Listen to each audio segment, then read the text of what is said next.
एकस्मिन्निन्द्रिये प्रादुर्भूतं नामामृतं रसै आप्लावयति सर्वानीन्द्रियाणि मधुरैर्निजै।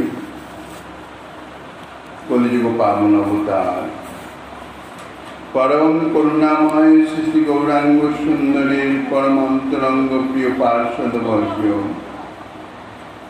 पूज्यपाद श्री सनातन गोस्वामी पाद ताहार श्री श्री बृहद भागवत अमृतम नामक श्री ग्रंथेर द्वितीय खंडेर तृतीय अध्याय भक्ति अंग जाजन प्रसंगे वैकुंठ पार्षदगण गोपकुमारेर निकटे नानाविध सूक्ष्म रहस्य तत्व कथा ताहा वर्णना करितेछेन। इतिपूर्वे स्वर्णांग एवं कीर्तनांग भक्तिर सम्बन्धे विशद रूपे आलोचना करेছেন। এখন বলছেন नामामृत रस श्री भगवानेर नाम रूप अमृतेर जे रस आस्वादन ताहा बागेन्द्रियेर माध्यमेई सम्भव। ताई नामामृत रस एक बागेन्द्रिये प्रादुर्भूत हुए स्वीय मधुर रसेर समुदय इंद्रियके प्लावित करे थाके। इतिपूर्वे बोलेছেন श्री भगवान नाम सकलेर मध्य कतगुली प्रिय और कतगुली अप्रिय एरकम नय। भगवानेर अनंत नाम श्री भगवानेर सकल प्रकार नामई कि सेवनीय नहे। केनना बोलेছেন निज प्रिय नाम संकीर्तन करवार निमित्त। ताते प्रश्न आसते पारे श्री भगवानेर जे नाम किछु नाम आमार प्रिय और किछु कि अप्रिय। भगवत नाम तो अप्रिय होते पारे ना, हवा उचितও नয়, ताहले अपराध হয়ে যাবে। किन्तु सप्रिय नाम कीर्तनेर जे मुख्य रहस्य बा मुख्य कथा ताहा नहे। विचित्र रुचि विशिष्ट लोकेर जे कोनो एकटी नामे प्रीति होलेई प्रथमेई हयतो सकल नामे प्रीति आसे ना। केनना विभिन्न रुचि सम्पन्न जड़ जगतेर मध्येও तो देखा जाए सकलेर रुचि एक रकम नয়। भिन्न भिन्न धरनेर भिन्न वर्णेर ताहादेर रुचि, किन्तु प्राकृत जगते ताहा विद्यमान थाके। अप्राकृत जगतेर जे कथा भगवत नाम प्राथमिक अवस्थाय भगवानेर कोनो एकटी नामे हयतो ताहार एकटु बेशी भालो लागे, एकटु बेशी रुचि सम्पन्न, সেই নামটিকেই আশ্রয় করবার জন্যই বলা হয়েছে সপ্রিয় নাম কীর্তন। কারণ হচ্ছে ওই একটি নামে প্রীতি যদি হয়ে যায়, রুচি সহকারে একটি নামই যদি কীর্তন করা যায়, তাহলে ধীরে ধীরে কি হবে, চিত্ত যখন শুদ্ধ হয়ে যাবে তখন সকল নামই একাকার হয়ে যাবে, সকল নামই প্রিয় বলে প্রতীতি হবে। রুচির বৈচিত্র্য হেতু কাহারও এক নামে, কাহারও দুই তিন নামে, কাহারও বা বহু নামে রুচি হয়ে থাকে। কিন্তু ধীরে ধীরে ধীরে ধীরে সকল নামেই রুচি এসে যায়, তখন আর নামের মধ্যে কোনো রকমের পার্থক্য আর অনুভব হয় না। এখন বলছেন যে কি প্রকারে সেবিত হলে শ্রী ভগবান নাম সর্বসুখজনক হয়। তাহাতে বলছেন এই যে ভগবান নাম কীর্তন নামের যে প্রকাশ স্ফূর্তি, তাহা তো বাগেন্দ্রিয়ই হচ্ছে। তো এই বাগেন্দ্রিয় প্রাদুর্ভূত হয়ে সেই যে ভগবত নাম তাহার যে স্বরূপগত ধর্ম, স্বকীয় স্বাভাবিক যে মধুর রস, আনন্দময়, শ্রী ভগবান আনন্দ স্বরূপ, তার নাম আনন্দ স্বরূপ। সেই আনন্দ বিশেষে কি করেন, সেই নাম সমস্ত ইন্দ্রিয়কেই প্লাবিত করিয়ে দেন। মুখ্য বাগেন্দ্রিয়ে তস্যদয় স্বপর হর্ষদ তৎপ্রভোর ধ্যানতয়োপি সেন্নাম সংকীর্তনং বল। নাম সংকীর্তনং প্রকৃতং কীর্তস্য প্রেম সম্পদি বলিষ্ঠং সাধনং শ্রেষ্ঠং পরমাকর্ষ মন্ত্রবৎ। বাগেন্দ্রিয়ে নামের মুখ্য উদয় হয় এবং নাম যদি উচ্চস্বরে কীর্তিত হয় তাহলে একসঙ্গে উভয়বিধ সুখ উপজাত হয়। এক আত্মসুখ, দ্বিতীয় পরের সুখ। উচ্চস্বরে কীর্তিত হলে নিজের সুখ তো হচ্ছেই, সেই সঙ্গে সঙ্গে সেই উচ্চস্বরে কীর্তিত নাম যাহাদের শ্রবণ পথে পতিত হচ্ছে তাহাদেরও সুখ উপজাত হয়। কিন্তু ধ্যানের মাধ্যমে সেটি সম্ভব নয়। ধ্যানের মাধ্যমে সুখ উপজাত হলে তাহা শুধুমাত্র নিজেরই হয়, নিজের উপকার হয়, নিজের আনন্দ হয়। কিন্তু ধ্যানের মাধ্যমে যে সুখানুভব তাহা অপরে তাহার প্রবর্তিত হতে পারে না, অপরে তাহার অনুভবই করতে পারে না। অতএব প্রভুর ধ্যান থেকে নাম সংকীর্তনই শ্রেষ্ঠ। সেই নাম সংকীর্তন যথার্থ শ্রদ্ধার সঙ্গে হওয়া প্রয়োজন। বাগেন্দ্রী নাম কীর্তনের মুখ্য উদয় স্থান। বাগেন্দ্রী নাম স্ফূর্তি প্রাপ্ত হন, প্রকাশিত হন। তার কারণ নাম, শ্রীনাম হচ্ছেন বর্ণময় অক্ষর, ধ্বনি মাধ্যমে তিনি প্রকাশিত হন। কাজেই সেই যে ধ্বনি বা শব্দ তাহা বাগেন্দ্রিয়ের মাধ্যমে প্রকাশিত হয়। এই জন্য শ্রীনাম কীর্তনের মুখ্য উদয় স্থান, অর্থাৎ শ্রীনামের মুখ্য আবির্ভাবের স্থান হইতেছে বাগেন্দ্রিয়। আর এই নাম যখন উচ্চস্বরে গীত হয় তখন সেই নামের যে মহিমা, অপরূপ যে মাধুর্য পুনঃ পুনঃ কীর্তিত হতে থাকলে তাহাতে একটা অভিনব সুখ অনুভব হয়, আনন্দ অনুভব হয়। তাহাই হচ্ছে আত্মসুখ। এবং সেই সঙ্গে সঙ্গে উচ্চস্বরে কীর্তিত হওয়ার জন্য যাহাদের কর্ণে তাহা প্রবেশ করে, অর্থাৎ শ্রোতাগণ তাহাদের কর্ণদ্বার দিয়ে প্রবিষ্ট হয়ে হৃদয়ে আসন গ্রহণ করে সেখানে আনন্দের অনুভব জাগায়। অর্থাৎ যারা শ্রোতাগণ তাদেরও সুখপ্রদ হয়, আনন্দিত হয়। ধ্যানের মাধ্যমে যেটি সম্ভব নয়। ধ্যানের মাধ্যমে শুধুমাত্র নিজেরই উপকার, নিজেরই আনন্দ হতে পারে। শ্রীনাম কীর্তনে নিজের এবং পরের উভয়েরই উপকার এবং আনন্দ হয়। এই জন্যে এই হিসাবে এদিক দিয়ে বিচার করতে গেলে এই ন্যায় অনুসারে প্রভুর ধ্যান থেকে কীর্তনকে শ্রেষ্ঠ বলা হয়। নাম সংকীর্তন শ্রীকৃষ্ণ প্রেম সম্পত্তি লাভে বলছেন অতি বলিষ্ঠ সাধন এবং সেই সঙ্গে সঙ্গে অন্তরঙ্গ সাধন। অন্তরঙ্গ বলিষ্ঠ সাধন। নাম সংকীর্তন প্রত্যং কীর্তস্য প্রেম সম্পদি বলিষ্ঠং সাধনং শ্রেষ্ঠং পরমাকর্ষ মন্ত্রবৎ। ইয়া পরম আকর্ষক। নাম সংকীর্তনে এমন অভূতপূর্ব আকর্ষণী শক্তি দৃষ্টান্ত দিচ্ছেন কি রকম না মন্ত্রবৎ। সর্বোৎকর্ষের চরম সীমা প্রাপ্ত ফল বিশেষ নাম সংকীর্তন। অর্থাৎ সর্বোৎকর্ষের সমস্ত উৎকর্ষের চরম সীমায় পৌঁছানো একমাত্র নাম সংকীর্তনের মাধ্যমেই সম্ভব হয়।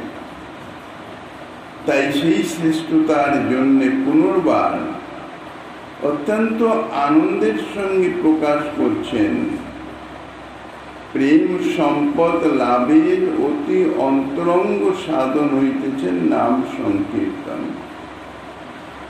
শ্রীকৃষ্ণের নাম সংকীর্তন শুধু অন্তরঙ্গ সাধন বলে নয়, বলছেন যেমন শ্রেষ্ঠ সাধন তেমনি অত্যন্ত বলিষ্ঠ সাধন, যা কখনো ব্যর্থ হবার নয়।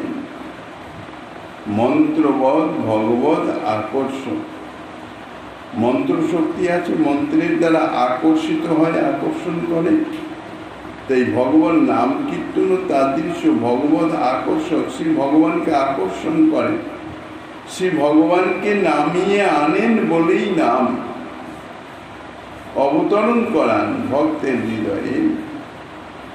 সরলভাবে ব্যাকুল হৃদয়ে অত্যন্ত আদরের সঙ্গে নিজের পিত্তাস্পদ জন হিসাবে অত্যন্ত আদরের জন, ভালোবাসার ধন সেই ভগবান নাম যদি কীর্তন করা যায়, তাহলে তাদৃশ ভক্তের আহ্বানে শ্রী ভগবান তাহার সম্মুখে আবির্ভূত হয়ে যান, ভগবত সাক্ষাৎকার লাভ হয়ে যায়।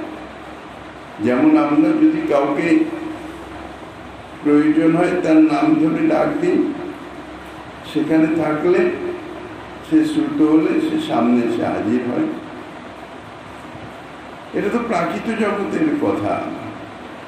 এখানে প্রাকৃত জগতে নাম নামে অভেদ নয়, নাম তার পরিচিতি সূচক কয়েকটি অক্ষরের সমাবেশ মাত্র। সে যদি সেখানে না থাকে তাহলে হাজার চিৎকার করলেও তার নাম তাকে সম্মুখে আনয়ন করতে পারবে না। কিন্তু ভগবত নাম তো তা নয়, এতে ভগবত সদৃশ সর্বব্যাপক তত্ত্ব। শ্রী ভগবান যেমন সর্বব্যাপক, সর্বগণন্ত বিভু, তার নামও তাদৃশ। শুধুমাত্র প্রীতির সঙ্গে যদি আহ্বান করা হয় তাহলে নামই নামিকে তার সম্মুখে প্রকাশিত করে দেন, সম্মুখেই আবির্ভূত হয়। বাস্তবিক পক্ষে শ্রী নাম কীর্তন সিদ্ধ মন্ত্রবৎ, দুর্লভতর বস্তুকে দূর থেকে আকর্ষণ করে নিয়ে আসেন। এটা দৃশ্য নামের মহিমা। শ্রীমদ্ ভাগবতে তাই উক্ত হয়েছে, একটুক্তাপি প্রেম সম্পদ আবির্ভাবে অন্তরঙ্গত্বেন। শ্রীমদ্ ভাগবতে কি বলছেন? চক্রপাণির জন্মকর্ম সম্বন্ধনীয় সুমঙ্গল নাম সকল ভক্তগণ কর্তৃক গীত হয়ে থাকেন এবং ব্রত স্বপ্রিয় নাম কীর্তা যাত্রানুরাগ দ্রুত চিত্ত উচ্চৈ হর্ষ তথ রোদিতি রৌতি গায়তি ইত্যাদি ইত্যত্র পুনঃ স্বপ্রিয় নাম কীর্তা ইত্যুত্তম ইতি। ওই সকল নাম শ্রবণপূর্বক তাহারা নির্লজ্জভাবে গান করতে করতে নিরপেক্ষভাবে সর্বত্র বিচরণ করেন। কান্না তাদৃশ প্রেমী ভক্তগণ প্রেম সম্পদ আবির্ভাবের অন্তরঙ্গ সাধন বলছেন শ্রীমদ্ ভাগবতে।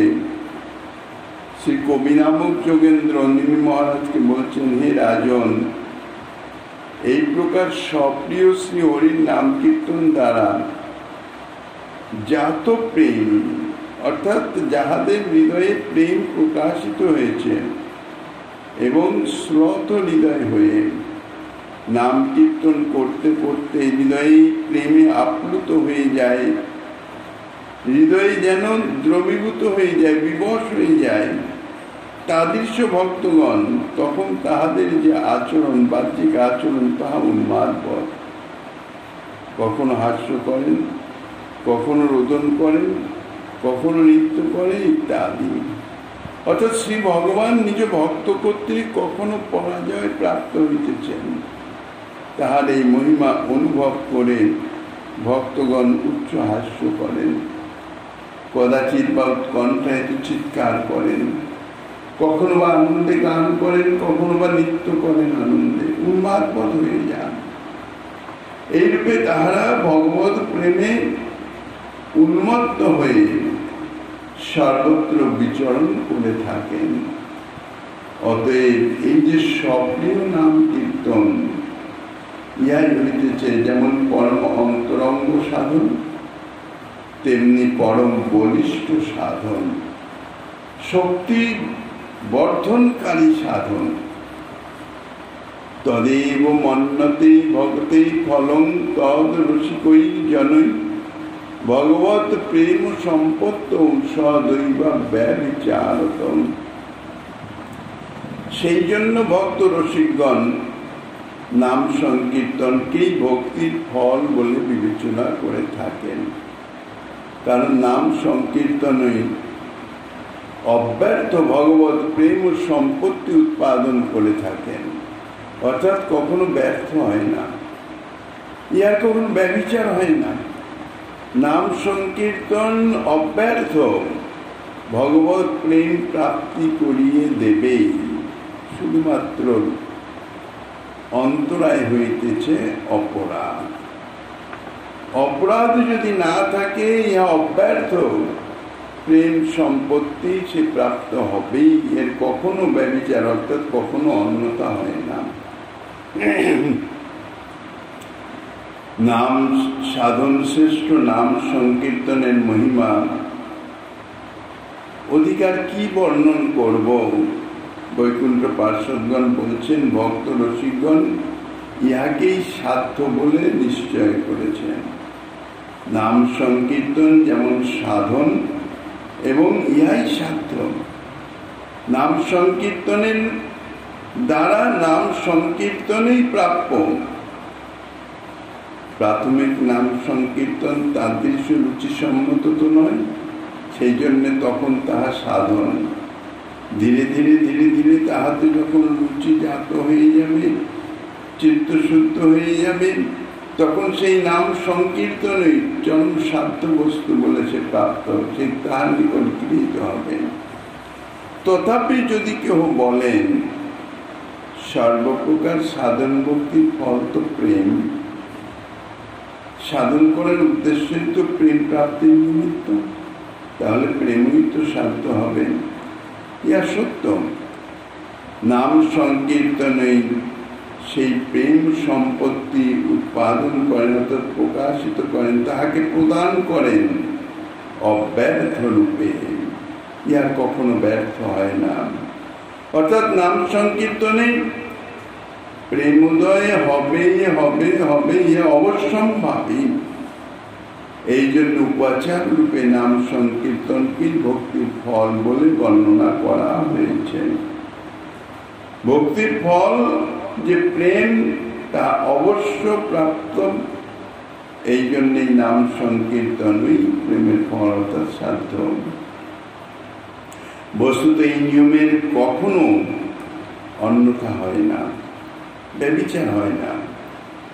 এই জন্যই সাধুগণ নাম সংকীর্তনকে ভক্তির ফল বলে থাকেন। অতএব নাম সংকীর্তন করলেই ভগবানের প্রেম সম্পদ সতই সম্পন্ন হয়ে থাকে, অর্থাৎ অবশ্যই প্রাপ্ত হবেন। এবং সেই হিসাবে সেদিক দিয়ে বিচার করে নাম সংকীর্তনকেই সাধ্য বলে বলা হয়েছে। নাম সংকীর্তনের মাধ্যমে প্রেম নিহিত আছে। শ্রীমন মহাপ্রভু তাঁর সেই অপ্রাকৃত প্রেম এই নামের মধ্যেই প্রদান করে গেছেন। সেই জন্যেই নাম সংকীর্তনের মধ্যেই প্রেম নিহিত আছে, নাম সংকীর্তনের মাধ্যমে প্রেম প্রাপ্ত হওয়া যায়। নাম সংকীর্তনের নামের মধ্যেই যে প্রেম আছে বাহ্যিক দৃষ্টিতে তাহা দেখা যায় না, অনুভব করা যায় না। যেমন পদ্মপুষ্পের কোরকাবস্থায় মধুপের নিকট মধুগন্ধের বিকাশ উপলব্ধি হয় না। পদ্মপুষ্প যখন প্রস্ফুটিত হন না, শুধু পুষ্প অঙ্কুরের মতন প্রকাশিত হয়েছেন, তাহলে সেই পদ্মপুষ্পের যে মধুর যে গন্ধ তাহা তো ভ্রমণ পায় না, কেননা তাহা তো প্রকাশিত হচ্ছে না। ধীরে ধীরে যখন পুষ্পটি প্রকাশিত হবে, অর্থাৎ খুলতে থাকবে, প্রস্ফুটিত হতে থাকবে, ততই ধীরে ধীরে অন্তর্নিহিত অন্তরের যে মধুর যে গন্ধ, সে গন্ধ চতুর্দিকে বিকশিত হতে থাকে, ভ্রমণকে আকর্ষণ করে নিয়ে আসে। ক্রমশ বিকশিত হওয়ার সঙ্গে সঙ্গে মধুগন্ধ যেমন চতুর্দিকে ছড়িয়ে পড়ে, সেই রকম নাম রূপ পদ্মেরও প্রেম মধুও নাম গ্রহণের প্রথম অবস্থায় সাধক তা অনুভব করতে পারেন না।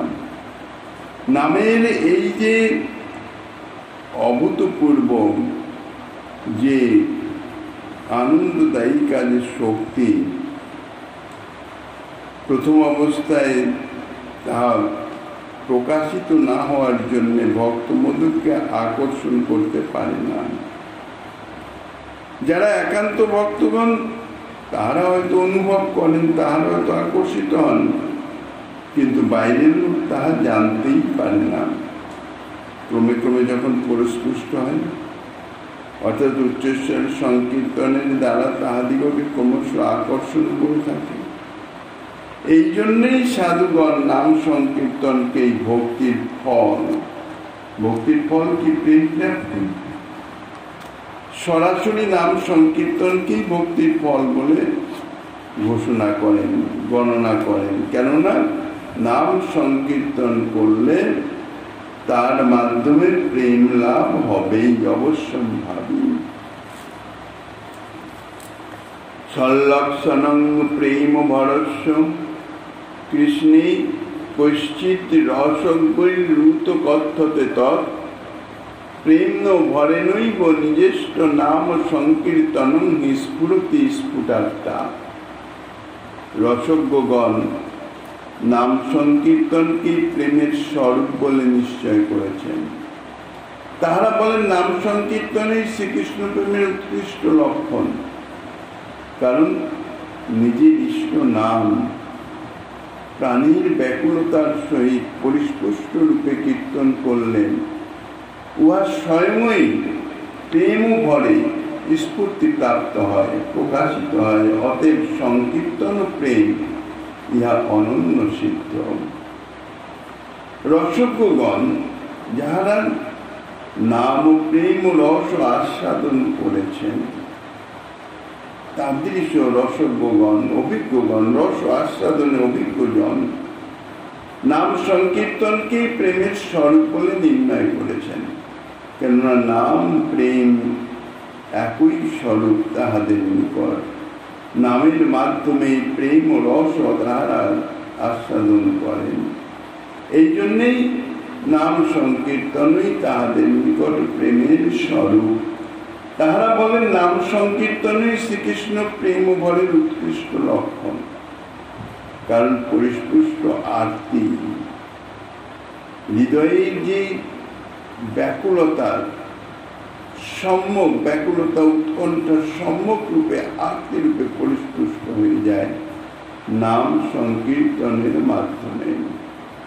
প্রাণীর সেই তীব্র ব্যাকুলতার সহিত নিজের সেই ইষ্ট নাম, প্রিয় নাম, একান্ত প্রিয় নাম সংকীর্তন করতে থাকলে, অর্থাৎ সেই প্রিয় নাম যদি আকুল ভরে তা উচ্চারণ করা হয়, অর্থাৎ আহ্বান করা হয়, সেই নামের মাধ্যমে নিজের একান্ত প্রত্যাস্পদ জনকে যদি আহ্বান করা হয়, তাহলে প্রেমরই ভরে তাহা স্ফূর্তি প্রাপ্ত হয়।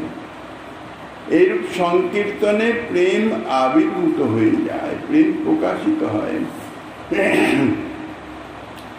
আবার প্রেমের সঙ্গে সংকীর্তনও সিদ্ধ হয়ে যায়। অতএব নাম সংকীর্তন এবং প্রেম ইহা উভয় অনন্য সিদ্ধ। উভয়ের কার্যকারণ সম্বন্ধে হেতু উভয়ে অভেদ, ইহাই সিদ্ধ হইতেছে। নামনান্তু সংকীর্তনমার্তি ভারান মেঘং বিনা পাবৃষি চাতকানাম রাত্রৌ বিয়োগাৎ স্বপতে রথাঙ্গি বর্গস্য চক্র সনবত্ত প্রতিহি। প্রাবিত কালে চাতকের আর্তনাদের ন্যায় রাত্রিকালে প্রতিবিয়োগ বিধুরা চক্রবাকী ও পুরীর করুণ বিলাপের ন্যায় ভক্ত সকল যখন প্রেম ভরে বিরহ যাতনায় ব্যাকুল হয়ে শ্রীকৃষ্ণের নাম সংকীর্তন করে থাকেন। প্রেম বিশেষের দ্বারা নাম সংকীর্তনে যে আরতি উদয় হয়, যথার্থ তাহার তুলনা নাই। তথাপি এ বিষয়ে দৃষ্টান্ত দিয়েছেন কি? বর্ষাকাল বিনা মেঘে, অর্থাৎ বর্ষাকালে মেঘ বিনা চাতক সকলের তো তৃষ্ণা নিবারণ হয় না। তো সেই সময় চাতক সকল যেরূপ আর্তনাদ করেন মেঘের জন্যে, মেঘের বাড়ি বিন্দুর জন্য, কেননা চাতক সেই মেঘ বর্ষিত বাড়ি ছাড়া, জল ছাড়া আর তো কিছু অন্য নানান দিকে যতই জল থাকুক সে জল পান করে না। তার একান্ত প্রিয় আশ্চর্য হচ্ছে মেঘের থেকে বর্ষিত সেই জল।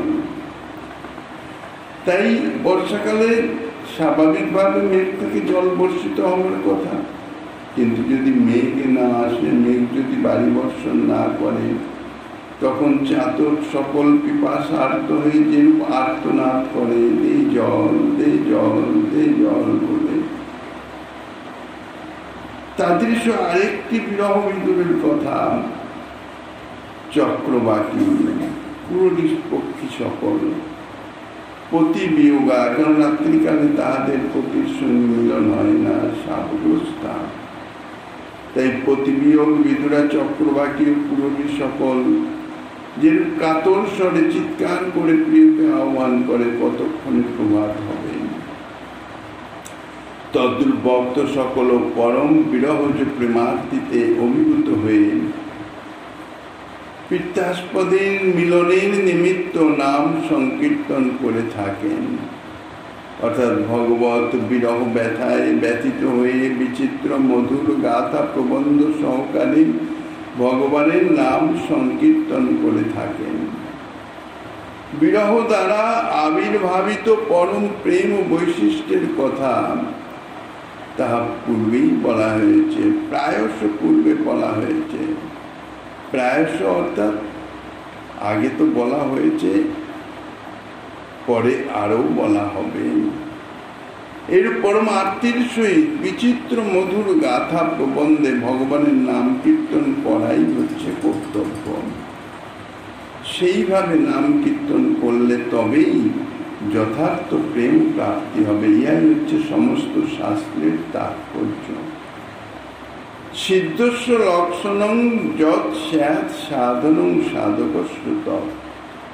এই ন্যায় অনুসারে সিদ্ধের যা লক্ষণ তাহাই সাধকের সাধন।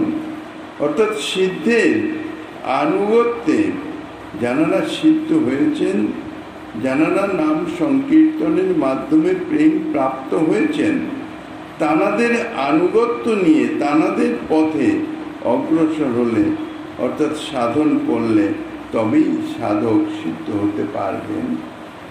বিচিত্র লীলারস সাগরস্য প্রবল বিচিত্রাৎ স্ফুরিতাৎ প্রাসাদাৎ বিচিত্র সংকীর্তন মাধুরীষা নতু সযত্নাদিতি সাধু সিদ্ধে। বিচিত্র লীলারস সাগর সাদৃশ্য প্রভুর প্রাসাদে স্ফুরিত সেই বিচিত্র সংকীর্তন মাধুরী নিজ যত্নাদিরূপ চেষ্টা দ্বারা কদাচ সিদ্ধ হয় না ওই সংকীর্তন মাধুরী সুখ। এখন যদি কেউ বলেন যে স্ফুটরূপে নাম সংকীর্তনের লোক সংখ্যা, লোক পূজাদি দোষ, শরীর দৌর্বল্য প্রভৃতি নানাবিধ বিঘ্ন সংঘটিত হতে পারে। উচ্চস্বরে নাম কীর্তন করলে তাহাতে অপরের আপত্তি আসতে পারে, এই জন্য লোক সংখ্যা। কেননা সেই ধ্বনি তাহার কার্যে বিঘ্ন সৃষ্টি করতে পারে, তাহার ধ্যানমগ্নতায়, তাহার অন্যান্য ভক্তি অঙ্গ যাজনে বিঘ্ন সৃষ্টি করতে পারে। অথবা লোক পূজাদি দোষ, কেউ মনে করতে পারেন নিজে জাহির করে অপরকে আকর্ষণ করছেন, অর্থাৎ লোককে লোক পূজা অর্থাৎ লোকাকর্ষণ করার জন্য নিজের যে সংকীর্তনের মাধ্যমে নিজেকে জাহির করা হচ্ছে।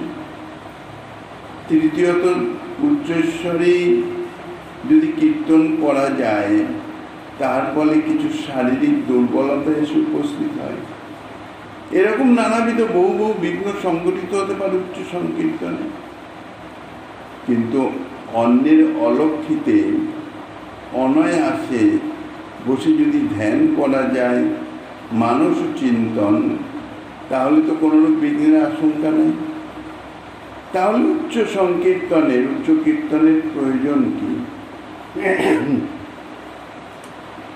এই প্রশ্ন যদি আসে, তার উত্তরেই বলছেন যে বিচিত্র লীলার সাগর স্বরূপ প্রভুর স্ফুরিত বিচিত্র প্রসাদ থেকে উক্ত প্রকার বিচিত্র অর্থাৎ বহুবিধ সংকীর্তন মাধুরী স্ফুরিত হয়ে থাকে। ইহা পুরুষ প্রযত্ন সাধ্য বা নিজের পৌরজ বলে ওই মাধুরী কদাচ সিদ্ধ হয় না। যদি কেউ মনে করেন আমার নিজের সামর্থ্যে আমি উচ্চ সংকীর্তনের মাধ্যমে প্রেম প্রাপ্ত হব, সিদ্ধি লাভ করব, ইহা কিন্তু যথার্থ নয়। কেননা ইহা তো ভক্তি অঙ্গ সাধন। ভক্তি অঙ্গ, নববিধা ভক্তি অঙ্গের মধ্যে একটি হচ্ছে নাম সংকীর্তন, যাহাকে মুখ্য বা শ্রেষ্ঠত্বের আসন দেওয়া হয়েছে। কিন্তু নববিধা 9 প্রকারের যে অঙ্গ, তাহা সমস্তই ভক্তির সাধন। সেই নববিধা ভক্তি সম্বন্ধেও সেই একই কথা, যে ইহা ভগবত কৃপা সাপেক্ষ। নিজ পৌরুষ বলে নিজের সামর্থ্যে নিজের চেষ্টায় ভক্তি অঙ্গ কখনো সাধন করা যায় না। কেননা ভক্তি অপ্রাকৃত বস্তু, শ্রী ভগবানের স্বরূপ শক্তির বৃত্তি, জীব শক্তির অংশ, অতি ক্ষুদ্রাতি ক্ষুদ্র অংশ। শুধুমাত্র যেহেতু সে চিন্ময় চিদ্বস্তু, সেই জন্য তার মধ্যে অনুস্বাতন্ত্র রূপ একটু শক্তির আভাস, যেহেতু জীব শক্তির আভাস বিরাজমান। বাস্তবিক তাহার কোনো ক্ষমতাই নাই, কোনো সামর্থ্যই নাই। শুধুমাত্র যদি অন্তরে আকাঙ্ক্ষা জাগে, ইচ্ছা জাগে, তাহলে ভগবত কৃপাতে তাহার সেই ইচ্ছা পূরিত হতে পারে। নিজের পৌরুষে, নিজের সামর্থ্যে কখনো সাধন ভক্তি লাভ করা যায় না। ভগবত প্রসাদলব্ধ বস্তুতে কদাচ বিঘ্ন দোষাদির উদ্গম হতে পারে না। অর্থাৎ ভগবত কৃপায় সেই প্রকার বিচিত্র নাম সংকীর্তন মাধুরী লাভ করা যায়। ভগবত কৃপালব্ধ যখন বস্তু হয়, তখন তাহার কোনো বিঘ্ন এসে তাহা প্রাপ্তিতে বাধা সৃষ্টি করতে পারে না। তাই বলছেন যে মাধুরী লাভ করা যায় বলে কুশাগ্রেও বিঘ্ন ঘটে না, কোনোভাবেই কোনো বিঘ্ন এসে উপস্থিত হতে পারে না। ইচ্ছা বসা পাপ মুপাসকানাং ক্ষিয়েত ভোগন মুখ মপ্প মুস্মাত প্রারব্ধ মাত্রং ভবতি তো রেশাং কর্মাবশিষ্টং তদবশ্য ভোগ্যম। সদা সর্বদাই ভগবত নাম সেবা পরায়ণ যে সমস্ত উপাসকগণ সাধকগণ ভোগোন্মুখ পাপসমূহ তাহাদের ইচ্ছা অনুসারে ক্ষয়প্রাপ্ত হয়ে যায়, কিন্তু উপাসক ভিন্ন অপরে অর্থাৎ অন্য যাহারা উপাসক নন, সাধনে রত হন নাই, নিয়মিতভাবে সাধন করেন না, তাহারা কদাচিৎ কখনো যদি নাম সংকীর্তন করেন, কদাচিৎ নাম কীর্তন করলেও প্রারব্ধ কর্ম অবশিষ্ট থেকে যায়। যদি বলা যায় এতাদৃশ মহাপ্রভাব সম্পন্ন যে নাম সংকীর্তন, সে নাম সংকীর্তন করলেও কি জন্য ভক্তের দুঃখ আদি ইত্যাদি দেখা যায়, দুঃখ কষ্ট দেখা যায় বহু ভক্তেরই। তাহার উত্তরে বলছেন সর্বদা শ্রী ভগবান নাম সেবা পরায়ণ যে সমস্ত উপাসকগণ তাহাদের ভোগোন্মুখ পাপ সকল অর্থাৎ প্রারব্ধ ভোগ তাহা এই দুঃখের আকারে দেখা যায়, দৃষ্ট হয়। কিন্তু সেটি দুঃখের আকারে দৃষ্ট হলেও তাহাদের ইচ্ছা অনুসারে ক্ষয়প্রাপ্ত হয়ে যায়। ইচ্ছা অনুসারে কিন্তু যথার্থ সাধকগণ তাহারা কখনো কিন্তু তাহার ক্ষয়প্রাপ্ত হওয়ার ইচ্ছা করেন না, অর্থাৎ প্রারব্ধ ভোগকে উপেক্ষা করেন না। শ্রী ভগবানের নিকটে কখনো প্রার্থনা করেন না যে আমার দুঃখ ভোগ তুমি কাটিয়ে দাও। তারা ভোগ করেই তাহা ক্ষয়প্রাপ্ত করতে চান এবং শুভ ফলজনক এইভাবে তাহাদের প্রারব্ধ যখন ক্ষয়প্রাপ্ত হয়ে যায় শুধুমাত্র পুণ্যই অবশিষ্ট থাকে। কারণ প্রারব্ধ ভোগ নাশ এবং তাহার অবস্থিতি ইহা নাম সংকীর্তনকারী ইচ্ছাধীন। হরিভক্তি শুদ্ধতায় বর্ণিত আছে কর্ম চক্রন্তু যত প্রক্ত ম বিলঙ্ঘং সুরাসুরৈ মদ ভক্তি প্রবলৈর মর্তৈর বৃদ্ধি লঙ্ঘিত মে বোতৎ। অর্থাৎ যে কর্মচক্র, এই জগতে তো কর্মচক্রই চলছে, সকলেই সেই কর্মচক্রের অধীন। বলছেন সুরাসুরগণও অতিক্রম করতে পারে না, এমনকি দেবতারাও পর্যন্ত যাহার সেই কর্মচক্রের অধীন, কালের অধীন অতিক্রম করতে পারেন না। পরন্তু ভক্তগণ তার ভক্তির প্রভাবে তাহা অনায়াসে অতিক্রম করে থাকেন সক্ষম। কিন্তু ইতর অর্থাৎ উপাসক ব্যতীত যাহারা ভগবৎ সাধনে শ্রদ্ধা সহকারে প্রীতি সহকারে রত হন নাই, অন্য ব্যক্তি যাহারা সাধারণ ব্যক্তি হয়তো কখনো কখনো কদাচিৎ কোনো প্রকারে নাম কীর্তন করছেন, তাহলে তাদৃশ যে ইতর নাম সংকীর্তন করলেই তাহাদের অবশ্যভোগ্য যে প্রারব্ধ কর্মাদি তাহা অবশিষ্ট থাকে। কিন্তু আর যাহা কিছু আছে, মানুষের কর্ম তো তিন রকমের, তো অপ্রারব্ধ, কূটস্থ অর্থাৎ প্রারব্ধ যাহার ফলভোগ নির্মিত হয়ে গেছে, যেমন কোর্টের জজ সাহেব রায় প্রদান করেন, অর্থাৎ শাস্ত্রী নির্দিষ্ট হয়ে গেছে, তাহার ভোগ করতেই হবে, ইহাকেই বলে প্রারব্ধ। যাহা ভোগের নিমিত্ত এই জন্ম প্রাপ্তি, এই দেহ প্রাপ্তি, তা হচ্ছে প্রারব্ধ। কিন্তু জীবের সমস্ত কর্মের ফল তো নির্মিত হয়ে যায় না। কিছু কিছু ফল যাহা তখনও নির্মিত হয় নাই তাহাকে বলা হয় কূটস্থ, তাহা হচ্ছে সঞ্চিত কর্ম, তার ফল তাকে ভোগ করতে হবে ভবিষ্যতে। এই জন্ম তো গেল, আবার সেই সঞ্চিত কর্মের ফল ভোগের নিমিত্ত আবার জন্মগ্রহণ করতে হবে। তা বলছেন নাম সংকীর্তনের এমন মহিমা, প্রারব্ধ ফল ভোগের নিমিত্ত দেহ ধারণ তো হয়ে গেছে, এই দেহতে আমাকে যা প্রারব্ধ তা ভোগ করতেই হবে।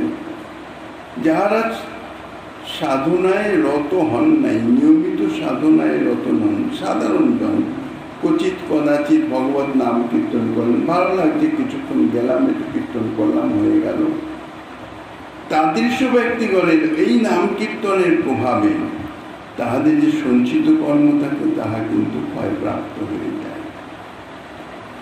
শুধুমাত্র প্রারব্ধই অবশিষ্ট থাকেন। তাহাদের পক্ষে প্রারব্ধ অর্থাৎ অবশ্য ভোগ্য, ভোগ করতেই হবে, সেই সমস্ত কর্ম সকল ভোগের দ্বারাই ক্ষয়প্রাপ্ত হয়। নাম গ্রহণকারীর প্রারব্ধের আকারে যে দুঃখাদি দেখা যায় তাহা তাহাদের ভজন বৃদ্ধির নিমিত্ত, অর্থাৎ যাহারা সাধকগণ তাহাদের যে দুঃখ কষ্ট ইত্যাদি যা দেখা যায়, তাহাদের যে প্রারব্ধ ভোগ, ইহা কিন্তু মূলত তাহাদের ভজন বৃদ্ধির জন্যে। তাহারা মনে করেন যে ভজন করবার জন্যেই এই পাপ পুণ্যময় দেহ কিছুদিন রক্ষা করা প্রয়োজন, কারণ পাপ ও পুণ্য ব্যতিরিক্ত এই দেহ তো থাকতে পারে না। দেহ থেকে যদি ভোগ ক্ষয় হয়েই যায় তাহলে তো আর দেহ থাকবে না, কেননা ভোগের নিমিত্তই তো দেহ ধারণ। তা ভোগই যদি সমাপ্ত হয়ে যায় তাহলে তো আর দেহ থাকবে না, আর দেহ যদি না থাকে তাহলে তো ভজন করা যাবে না, ভজন রস আস্বাদন হবে না। এই জন্যে তাহারা কি করেন, প্রারব্ধ কর্ম সকল ইচ্ছাপূর্বক রক্ষা করেন। তারা ভোগ শেষ করেন না, শেষ করতে চান না, অথবা দৈন্যমূলা ভক্তিরস আস্বাদনের জন্য নিজের যদি যে দুঃখ কষ্ট ইত্যাদি থাকে তাহলে অন্তরে দৈন্যতা বিরাজমান করে, যাহা বলছেন ভক্তির পোষক পুষ্টিকারক। দৈন্যমূলা যে ভক্তি রস তাহা আস্বাদনের জন্য কেউ কেউ নিজকৃত যে কর্মফল তাহা ভোগ করে থাকেন, ক্ষয় করেন না। অথবা ভক্তিরস আস্বাদক শ্রী ভগবান ভক্তের আরতি বৃদ্ধির নিমিত্ত তাহার প্রারব্ধ কর্মাদি তাহা শেষ করেন না। উৎখাত বিষদন্ত সর্পদংশনের ন্যায় ফলজনক না হলেও, অর্থাৎ যে সর্পের দাঁত নাই, বিষ দাঁত নাই, সে সর্প যতই দংশন করুক তাহা থেকে বিষক্রিয়া হবে তা তো হবে না। ঠিক সেই রকম ভাবে শ্রী ভগবান তাহাদের প্রারব্ধ কর্মাদি রক্ষা করেন। অথবা নিজ ভক্তের ভক্তিজনিত সামান্য অপরাধকেও কর্মফলের আকারে প্রদর্শন করিয়ে নবীন ভক্তগণকে সতর্ক করিয়ে দেন যে সাবধান, এত উচ্চ স্তরের ভক্ত হয়েও কিন্তু দেখো এই এতটুকু ভুলের নিমিত্ত, অপরাধের নিমিত্ত এত দুঃখ কষ্ট ভোগ করতে হচ্ছে। তাহাতে ভক্তি রসিকের কোনো প্রকার অনুসন্ধান থাকে না। যাহারা যথার্থ ভক্তি রসিক তাদের সেদিকে অনুসন্ধান নাই, কিন্তু তাহারা তাদৃশ কর্মফল ভোগ ব্যাপদেশে জল বিনা মৎস্যের ন্যায় প্রেম লাভ বিনা অধন্য জীবন মনে করে থাকেন। এই জন্যে এতে তাদের উৎকণ্ঠাই বৃদ্ধি হয়ে থাকে। এইরূপে ভক্ত ভগবানের প্রেম সদা বৃদ্ধিশীল হলেও সদা উল্লসিত করবার জন্য শ্রী ভগবান নিজ ভক্তকে দুঃখ প্রদান ছলে নিজেই কোটিগুণ দুঃখ রস অনুভব করে থাকেন। ভগবত খলু প্রিয় জনেচ্ছামি বানুগচ্ছতি সর্বশক্তির ব্যক্তির নতু যদিচ্ছামি ইতি। ভক্ত ভক্তিমান বলে ভগবান ভক্তের ইচ্ছানুসারেই সমস্ত কার্য করে থাকেন। অতএব নাম গ্রহণকারীর ইচ্ছায় তাহার সকৃত কর্মফল রক্ষিত হয়। নাম গ্রহণকারী তিনি তাহা রক্ষা করেন নিজের ভজনের উৎকর্ষতার নিমিত্ত, আর কখনো কখনো বা তাহার ইচ্ছায় তাহা ক্ষয়প্রাপ্ত হয়ে যায়। এইভাবে হরিনাম সংকীর্তনের যে আরো বিচিত্র মাধুর্য তাহা বৈকুণ্ঠ পার্শ্বদগণ বর্ণনা করিতেছেন শ্রীমন্ মহাপ্রভু কৃপা হলে। আগামী দিনে আস্বাদনের বাসনা রেখে